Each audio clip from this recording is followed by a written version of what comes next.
TV actor करण मेहरा जिनके बारे में खबर ये आई कि मंडे रात उन्हें पुलिस स्टेशन में गुजारनी पड़ी क्योंकि उनकी वाइफ निशा रावल ने उनके खिलाफ एक कंप्लेंट दर्ज कराई थी कि उनके साथ मारपीट हुई है। फिलहाल करण मेहरा को जमानत पर रिहा कर दिया गया और करण मेहरा ने बाहर आकर एक अखबार को इंटरव्यू भी दिया है जिसमें उन्होंने साफ तौर पर यह कहा है कि उनकी शादी को एक अरसा हो गया है, काफ़ी समय से वो अपनी शादी बचाने की कोशिश कर रहे हैं, लेकिन ये नहीं हो पा रहा है। और मंडे रात जो हुआ वो काफ़ी हैरान करने वाला था। उन्होंने ये कहा कि उनके बीच ये डिस्कशन चल रहा था उनकी वाइफ के साथ कि अगर वो अलग होते हैं तो कितना पैसा उन्हें देना होगा, और वो एक बड़ी रकम की मांग कर रही थी जिसको देने के लिए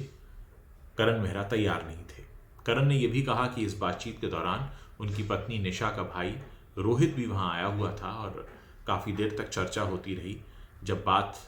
नहीं बनी तो करण अपने कमरे में चले गए और वो वहाँ जाकर अपनी मदर के साथ फ़ोन पर बात कर रहे थे। अचानक उनकी पत्नी निशा वहाँ आई, उन्होंने उनके ऊपर थूका, उनको गालियाँ दी, उनके घर वालों को गालियाँ दी और उनको धमकाया कि अब देखो मैं क्या करती हूँ। इसके बाद करण ने ये कहा है कि उनकी पत्नी ने खुद ही अपना सर दीवार पर मारा, खुद को चोट पहुँचाई और उसके बाद कंप्लेंट ये कर दी कि उनके साथ मारपीट हुई है। करण का ये कहना है कि उनकी पत्नी बाइपोलर हैं और इस तरह का कई बार उनका बिहेवियर रहा है जिसकी वजह से वो अक्सर परेशान हो जाते हैं। करण ने यह भी कहा कि जब मेरा अच्छा वक्त था तब वो मेरे साथ थी, लेकिन अब क्योंकि मेरे पास काम नहीं है और पैसे की तंगी है, सभी जानते हैं कि महामारी के वक्त में शूटिंग भी नहीं हो रही है, ऐसे में उन्हें ऐसा लगता है कि अब मेरे साथ रहकर उनको कोई फ़ायदा नहीं होगा और ये जो शादी का रिश्ता उनके बीच पिछले 9 सालों से है वो इसे अब तोड़ना चाहती हैं। करण का ये कहना है कि हम आपसी बातचीत से भी अलग हो सकते थे, लेकिन उनकी पत्नी ने इस तरह की कोशिश की और जिस वक्त उन्होंने अपने सिर में चोट पहुंचाई उस वक्त घर के सभी कैमरास को भी ऑफ किया हुआ था। वो चाहते थे कि अगर मामला पुलिस तक पहुंचा है तो उनकी सच्चाई भी सामने आए, लेकिन ऐसा हो नहीं पाया। बाद में उनको ज़मानत पर रिहा किया गया और उनका सीधे तौर पर कहना यह है कि वो इस समय काफ़ी मेंटल टेंशन से होकर गुजर रहे हैं। उन्हें अपने बेटे की भी फिक्र है और इस समय उन्होंने इतना ही कहा है कि उन्हें इस बात की बिल्कुल उम्मीद नहीं थी कि उनके साथ ऐसा कुछ हो जाएगा। वो तो आपस में बैठकर इस पूरे मसले को सुलझाने की कोशिश कर रहे थे और उस सब के बीच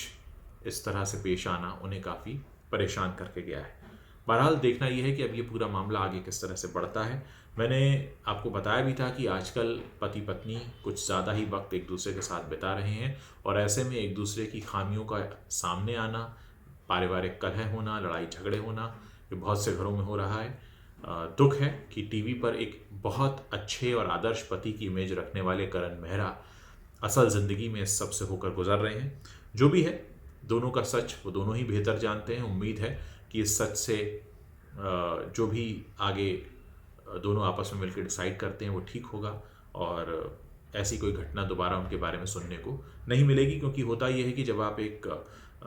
टीवी फेस होते हैं, पॉपुलर फेस होते हैं, तो लोग आपसे कुछ अपेक्षाएं रखने लगते हैं, लोगों को उम्मीदें भी होती हैं, लोग आपके जैसा बनना भी चाहते हैं और फिर जब वो भ्रम टूटता है, वो इमेज टूटता है, तो फिर तकलीफ भी होती है। उम्मीद है करण अपने इस पूरे मामले से जल्द बाहर निकलें ताकि